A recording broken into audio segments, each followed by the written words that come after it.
Hello everyone, my name is Naz and I welcome to you in my channel Naz Parshala. So today I'm going to take one more interesting story, and through this English story you will learn tenses, vocabulary, pronunciation and how to do perfect reading. So without wasting time, let's start.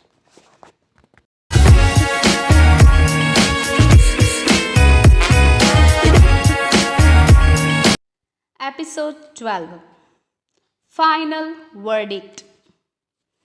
The condition of the March household improved as Mr. March informed them that he was in good health and would be returning home sooner than expected.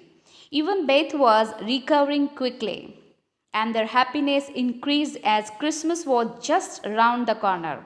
In a few days, Christmas knocked on their door, and Laurie, as usual, helped the March family in decorating their Christmas tree and buying the gifts. Beth was shifted from the sofa to the window to view the snowman that Laurie and Joe had made outside.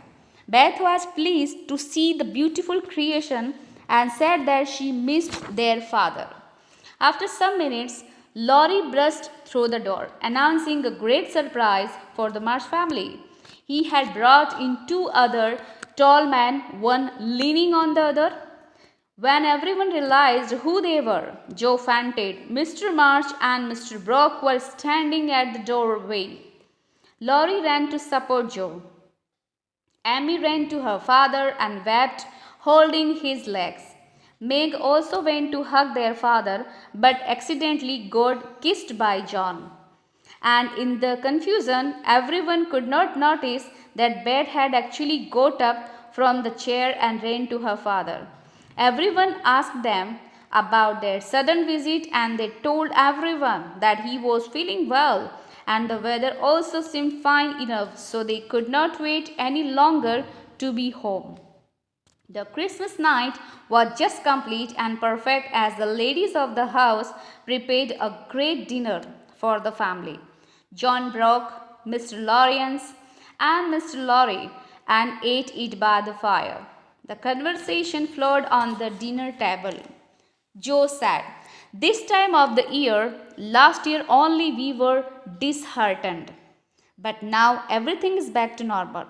Her father appreciated. "You are quite right, dear. You all have been strong through these trying times. Meg has been working hard for her family. Joe tried to control her temper. Beth has shared her shyness, and Amy has learned how to think of others also." He looked at all his daughters and gave a loving smile. That night, Beth even played piano after a long time and filled the room with her melodies. Mr. Brooke was not anywhere near her, but still Meg kept thinking about him only.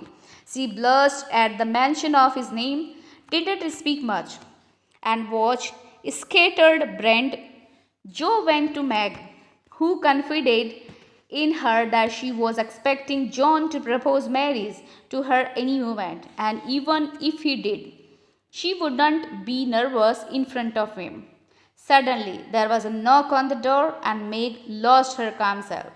She started swinging too fast, becoming a bundle of nervousness. Mr. Brooke was then admitted into the parlor.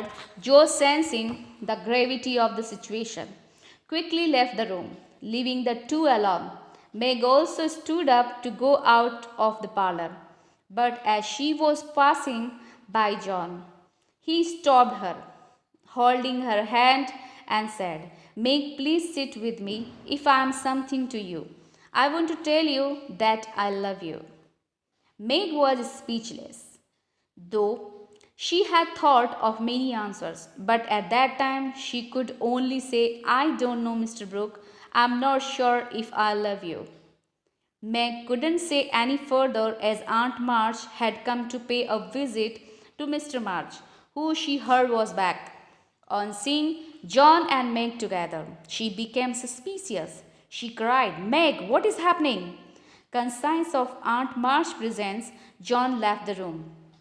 Meg then told her he is father's friend, John Brooke. Aunt March continued, "From what I saw, something doesn't seem right to me. If you are planning to marry someone against my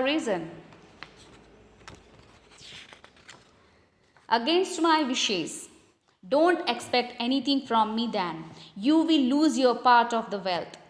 Meg was determined. "I don't want money and will marry whosoever I want to." Aunt March was not happy listening to such an answer, so she reprimanded Meg.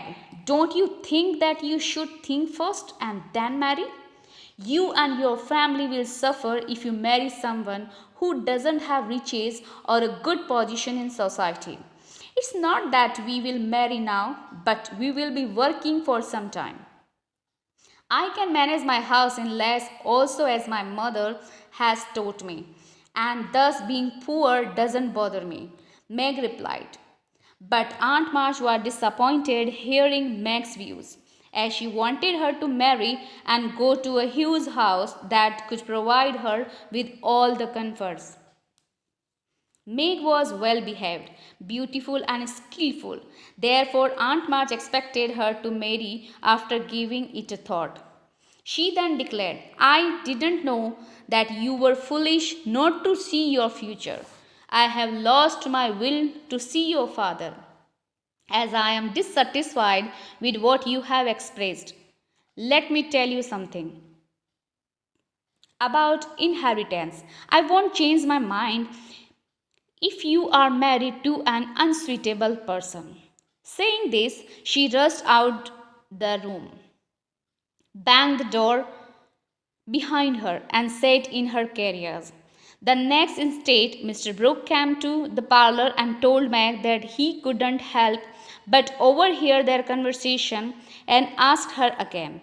Joe came downstairs to check what was happening and was unhappy to see Meg sitting on John's knees. Joe stood there is an amazement when Joe told her that Meg had agreed to marry him. But Joe again went upstairs to inform her parents. Amy and Beth was disheartened to see how delighted they were to hear the news. Laurie also came to know and brought it some flowers to congratulate the couple. He noticed that Joe was disturbed and asked her the reason. She told him that Meg would go away from them.